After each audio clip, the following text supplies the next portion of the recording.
Hi friends, జీవన రేఖ లోపల మనము సుఖనిద్రకు ఫార్ములా ఏంటంటే 10 - 10 3 2 1 ఈ ఫార్ములా ఉంది. ఇదేంటో మనం తెలుసుకుందాం. 10 - 3 - 2 - 1 అనే ఫార్ములా. దీన్ని తెలుసుకుందాం మిత్రమా. మనము ఏంటంటే అలసిన శరీరము సేద తీరాలంటే కంటి ఎండ నిద్రకు మించిన మార్గము లేదు. మనకు నిద్ర సరిగా లేదంటే తలనొప్పి, ఉబకాయము, మధుమేహము, మానసిక ఒత్తిడి వంటి అనేక సమస్యలు చుట్టుముడతాయి. ఈ విషయం మనందరికీ కూడా తెలుసు. అయితే నిద్రలేమికి చెక్ పెట్టాలంటే మనం ఏం చేయాలి? 10 - 3 - 2 - 1 ఫార్ములాని పాటించాలని నిపుణులు మనకు చెబుతున్నారు. నిద్రకు మంత్రంలా పనిచేసే ఈ నయన సూత్రం ఏమిటంటే 10 గంటల ముందు, కాబట్టి 10 గంటల ముందు మనము కేఫీను అంటే కాఫీ లాంటి వాటిని ఉత్పత్తులను సేవించకుంటే కనుక నిద్రపోవడానికి 10 గంటల ముందే తీసుకోవాలి. ఒకవేళ మనం తాగాలనుకుంటే కాఫీ లాంటివి తర్వాత వెళ్ళొద్దు, అంటే 10 అవర్స్ బిఫోరే అలాంటివి తీసుకో. ఎందుకంటే అవి మెదడును విశ్రాంతి దశలోకి వెళ్ళనివ్వవు, పైగా చురుకుగా ఉంచుతాయి. దాంతో ఎంత గుంజుకున్న నిద్ర రాదు. అందుకే ఉదయం పూట మాత్రమే కేఫీన్ ఉండే టీ, కాఫీల వంటివి తీసుకోవాలి. ఈవినింగ్ తీసుకోకూడదు. ఇది ఇకపోతే 3 గంటల ముందు రాత్రిపూట ఆలస్యంగా కడుపు నిండా భోజనం చేయడము, జీర్ణం కాని పదార్థాలు తినడం వల్ల గుండె వేగము, శరీర ఉష్ణోగ్రతలు, బాడీ టెంపరేచర్స్ పెరుగుతాయి మిత్రమా. ఇది నిద్రను దెబ్బతీస్తుంది. కాబట్టి నిద్రపోవడానికి 3 గంటల ముందే భోజనం ముగించేసేయాలి. కొవ్వు పదార్థాలకు బదులుగా తేలికగా జీర్ణమయ్యే ఆహార పదార్థాలను మనము భుజించాలి. తర్వాత 2 ఫార్ములా 2 గంటల ముందు. కొందరు రాత్రులు మేలుకొని పనులు చక్కబెడుతూ ఉంటారు. ఏంటంటే పెండింగ్ వర్క్ అంతా పూర్తి చేసి పడుకోవాలని భావిస్తారు. అలానే ఈ మధ్య కాలం లోపల సాఫ్ట్వేర్ పనులు ఉంటాయి కొన్ని. ఇప్పుడు మనము వివాహ శుభకార్యాలలో కూడా పనులు తీరక రాత్రిపూట చాలా చేస్తూ ఉంటాం. కొత్తింట్లు కడుతున్నప్పుడు కూడా చాలామంది నైట్ కూడా పనులు చేస్తారు. అయితే క్రమంగా ఈ అలవాటు నిద్రలేమికి దారితీస్తుందట. అందుకే రాత్రి వేళ నిద్రకు ఆటంకం కలిగేలా పనులు పెట్టుకోకపోవడం, ఒక పద్ధతిలో పనులను మనం టైం టేబుల్ చేసుకోవాలి. అది మంచిదన్నమాట. ఒకవేళ ఏదైనా పని ఉంటే కనుక నిద్రకు 2 గంటల ముందే పూర్తి చేసుకోవాలంటే మనం పడుకోవడానికి 2 గంటల ముందే పని పూర్తి చేసుకొని నిద్రపోవడానికి ప్రయత్నం చేయాలి. ఇక గంట ముందు నిద్రపోవడానికి 1 గంట ముందు ఫోను, టీవీ, కంప్యూటర్ వంటి ఎలక్ట్రానిక్ వస్తువులన్నిటిని కూడా ఆఫ్ చేయాలి. పడక గదిలో ఇలాంటి పరికరాలు ఏవి లేకుండా చూసుకోవాలి. అప్పుడే మనస్సు ప్రశాంతంగా ఉంటుంది. కంటిపై నీలికాంతి అంటే బ్లూ లైట్ ప్రభావం లేకుండా చూసుకున్నట్లయితే హాయిగా నిద్రపడుతుంది. ఎందుకంటే చాలామంది పడుకునేటప్పుడే ఏదో ఒకటి చూసి పడుకుంటారు. తప్పకుండా పాట పెట్టుకుంటారు, ఏదో ఒకటి. అలాంటివి ఏవి కూడా చెయ్యకూడదు.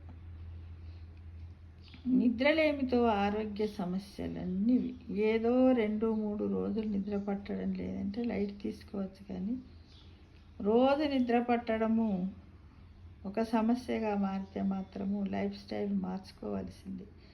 లేదంటే అనేక ఆరోగ్య సమస్యలు మనల్ని చుట్టుముడతాయి మిత్రమా.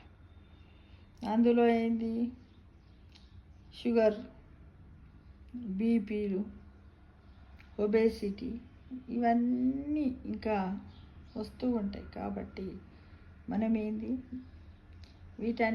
ఇవన్నీ తీరాలంటే మనం ఏం చేయాలి? ప్రతిరోజు ఉదయం వ్యాయామం చేయాలి, ఎక్సర్సైజ్ చేయాలి, మార్నింగ్ వాక్ చేయాలి. గ్లూకోజ్ లెవెల్స్, బ్యాలెన్స్డ్ ఫుడ్ని కూడా మనం తీసుకోవాల్సి ఉంటుంది మిత్రమా. ఏమోతి అని మనం కేర్లెస్ చేసినట్టయితే మన హెల్త్ కూడా పాడైపోతుంది. మన అవయవాలు అంటే మన బాడీలో ఇంటర్నల్ ఆర్గన్స్ అన్నీ కూడా ఎలా పాడైపోతాయో మనకు బయట కనపడాయి కదా మిత్రమా. అది కూడా 70-80% డ్యామేజ్ అయిన తర్వాతనే ఆ లక్షణాలు బయటకు కనపడతాయి. అప్పుడు అయ్యో అనుకుంటాం మనం. అంతేగా అంతేగా మరి. అయితే సుఖ నిద్ర కోసము నిద్ర సరిగా పట్టాలంటే కొన్ని చిట్కాలు మనం తప్పకుండా పాటించాలి. అవి ఎంత కష్టమైనా సరే స్టార్టింగ్ మనకి చాలా కష్టం అవుతుంది. రాను రాను అది అలవాటు పడిపోతుంది. ఒక్కరోజు చేయకపోతే మనసున పట్టదు మిత్రమా. దానికి ఫర్ ఎగ్జాంపుల్ నేనేంటంటే రోజు పొద్దున్న లేచి వాకింగ్, రోజు పొద్దున్న లేచి ఎక్సర్సైజ్ చేస్తాను, యోగా చేస్తాను, మెడిటేషన్ చేస్తాను. ఆ తర్వాత వాకింగ్కి పోయి వచ్చినాకనే ఇంట్లో ఉన్నటువంటి పనులు చక్కగా ఒక్కరోజు చేయకపోయినా కూడా అంత బాగా అనిపించింది. ఎందుకంటే అప్పుడప్పుడు మన బాడీ కూడా మనకు హెల్త్ సహకరించకపోతే ఇంట్లో ఉంటాం కదా, అప్పుడు మనసున పట్టదు. అలా ఉంటుంది అనమాట. ఎంత పెళ్లి కార్యక్రమాలు జరుగుతున్నా కూడా మెడిటేషన్ అలవాటు అయిన వాళ్ళకి తప్పకుండా మెడిటేషన్ చేయాలనిపిస్తుంది. మార్నింగే కానీ ఎంత బిజీగా ఉన్నా కానీ మనం ఎక్కడైనా జర్నీ చేసినప్పుడు కూడా ఇవన్నీ అలవాటు చేసుకోవడం వల్ల మన శరీరం కూడా కొంచెం యాక్టివ్గా ఉంటుంది. ఫుడ్ కూడా అరుగుతుంది. మనకి ఎలాంటి అంటే ఇండైజెషన్ అనేటివి కూడా దూరంగా ఉంటుంది మిత్రమా. ఎందుకంటే నేను ఫ్లైట్లో ఇవన్నీ చేస్తూ ఉంటాను. వాటి వల్ల నేను ఏంటంటే ఇంప్లిమెంట్ చేశాను కాబట్టి నేను మీకు చెప్తున్నాను. నాకైతే బాగానే అనిపించింది. మరీ ఇప్పుడు ఫ్లైట్లో కూడా అంత 100% చేయలేము, కొంతవరకు చేయగలుగుతాం. అదనమాట విషయం. మీరు కూడా అందరూ పాటించాలని కోరుకుంటున్నాను మిత్రమా. ఇక సుఖ నిద్ర కోసం మనము నిద్ర సరిగా పట్టాలంటే కొన్ని చిట్కాలు తప్పకుండా పాటించవలసిందే మిత్రమా. అవి ఏమిటంటే నిద్రపోయే గదిలో మసక చీకటి ఉండేలా చూసుకోవాలి. నిద్రపోవటానికి ముందు నుంచి ఇంట్లో వెలుతురు తక్కువగా ఉండేలా చూసుకోవాలి. ఇక బెడ్ సౌకర్యంగా ఉండేలా చూసుకోవాలి. Cot bed. రోజు ఒకే సమయానికి పడుకోవడం, లేవటం చాలా ముఖ్యం. అంటే ఇక్కడ కూడా మనము టైం సెన్స్ ఉపయోగించాలి.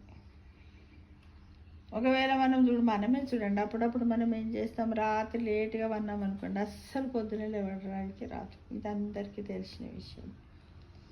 ఇకపోతే పగటిపూట ఏదో కాసేపు కునుకు తీస్తే ఇబ్బంది ఏమి ఉండదు. కాకపోతే ఎక్కువసేపు నిద్రిస్తే రాత్రి నిద్రకు మనకు నిద్ర పట్టదు. రాత్రిపూట వ్యాయామం మానుకోవాలి. పడుకునే ముందు కఠినమైన వ్యాయామాలు చేయడం వల్ల అడ్రినాలిన్ స్థాయి, శరీర ఉష్ణోగ్రతలు పెరుగుతాయి. తద్వారా నిద్రపోవడం కష్టమవుతుంది. బదులుగా చిన్న చిన్న స్ట్రెచెస్, యోగా, ధ్యానం వంటివి ప్రయత్నించవచ్చు. పడుకునే ముందు రోజు మనం కొద్దిసేపు మెడిటేషన్ చేసినట్టయితే, ఏదో ఒక అమ్మవారి నామము, స్వామివారి నామాన్ని అనుకుంటూ మెడిటేషన్ చేసి నిద్రలోకి జారిపోతాం.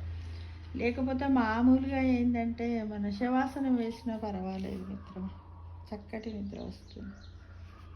ఇక సాయంత్రం పూట గోరువెచ్చని నీటితో స్నానం చేసి కాసేపు శ్రావ్యమైన సంగీతం వింటే హాయిగా నిద్ర పడుతుంది. అంటే ఒక్కొక్కరికి పాట వినాలనిపిస్తే, ఒకరు పాట పాడాలనిపిస్తే, ఒకరు బయటకు పోయి నార్మల్గా వాకింగ్ చేసి నేచర్ని చూడాలనిపిస్తుంది, ఒక్కొక్కరు ఆటలు ఆడుకుంటారు. ఇలా ఏ ఏజ్తో నిమిత్తం లేదు మిత్రం. మనకి ఏది వస్తే దాన్ని చేసుకుంటూ పోవాలి, అంతే. నిద్ర పట్టనప్పుడు లేచి కుర్చీలో కూర్చొని కాసేపు ఏదైనా పుస్తకం చదువుకోవాలి. నిద్ర వస్తున్నప్పుడే బెడ్ మీదకి వెళ్ళాలి. ఇప్పుడు నిద్ర వస్తున్నప్పుడు రాకపోతే బుక్ చదువుకొని బుక్ ఆడబెట్టి బెడ్ మీదకి వెళ్ళాలి. ఎలాంటి నెగిటివ్ థింగ్స్ చేయకూడదు. శివనామ స్మరణ చేసినట్టయితే చక్కటి నిద్ర పడుతుంది. ఏంటిది? శివేదేవి, శివేదేవి, శివేదేవి, శివేదేవి, శివే నమః అని ఇలా 3 సార్లు అనుకుంటూ ఈ విధంగా నువ్వు అంటూ ఉన్నావనుకో నిద్రలోకి జారిపోతాం. ఇవన్నీ కూడా మనము నిత్యము పాటించాల్సినవి. తప్పకుండా ప్రతి ఒక్కరికి అవసరమని నేను అనుకుంటాను. ఎవరైనా చెయ్యని వాళ్ళు ఉంటే చేయడానికి ప్రయత్నించండి. కొద్దిమంది అడుగుతారు, ఏమేమి ఎక్సర్సైజ్ చేస్తామంటే అన్నీ అంటే నీకు ఎంత వీలైతే అంత 10 నిమిషాలు, 20 నిమిషాలు, పొద్దున 5 నిమిషాలు నడుస్తావు, 10 నిమిషాలు. మనం ఇంట్లో చేసిన పని కాకుండా మేము ఇంట్లో మస్తు పని చేస్తాం అందుకే వాకింగ్ అంటారు. అది కాదు. ఇంట్లో పని అలాగూ, బయట వాకింగ్ అలాగూ. ఎందుకంటే బయటకు వాకింగ్కి పోయినప్పుడు మనము ప్రశాంతంగా పరిసరాలను పరిశీలించడం ద్వారా మనస్సు చాలా ఉల్లాసంగా ఉంటుంది మిత్రమా. ఇంట్లో పని చేస్తున్నప్పుడు ఎంతసేపు అబ్బాయి పని చేయాలని కొంచెం మనం హార్డ్ అనిపిస్తుంది. మీరు చూడండి, పొద్దున లేచి బయట ఒక 5 నిమిషాలు కూర్చొని చూడండి, నడిచి చూడండి, సాయంత్రం వేళ కూడా అలానే ప్రయత్నించి చూడండి, మీకు ఎలా అనిపిస్తుందో. చాలా బాగా అనిపిస్తుంది. ఇవన్నీ కూడా నేను ఎక్స్పీరియన్స్తో చెప్తున్నాను మిత్రమా. ఈ వీడియో విన్న తర్వాత ప్రతి ఒక్కరు కూడా ఇలా చేయడానికి ట్రై చేయాలని నేను ఆశిస్తున్నాను. మీకు నచ్చినట్టయితే కామెంట్ పెట్టండి, నచ్చకున్నా కామెంట్ పెట్టండి. ఏంటి ఎప్పుడు ఇవే చెప్తున్నావా అని పెట్టినా పర్వాలేదు. ఎలాంటి కామెంట్నైనా కూడా నేను పాజిటివ్గా తీసుకుంటాను మిత్రమా. లైక్ చేయండి కూడా, ఓకేనా. Thank you for watching.